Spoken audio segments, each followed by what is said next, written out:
अस्सलामुअलैकुम दोस्तों, welcome back to our channel find Urdu.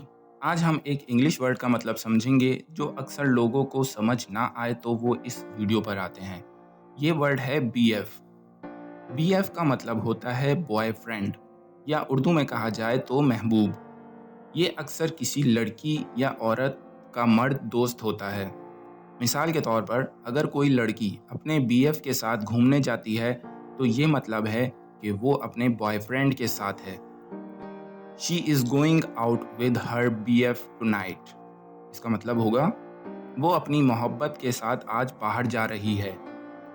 तो दोस्तों ये था BF का मतलब, यानी कि बॉयफ्रेंड। उम्मीद है अब आपको समझ में आ गया होगा। मिलते हैं नेक्स्ट वीडियो में।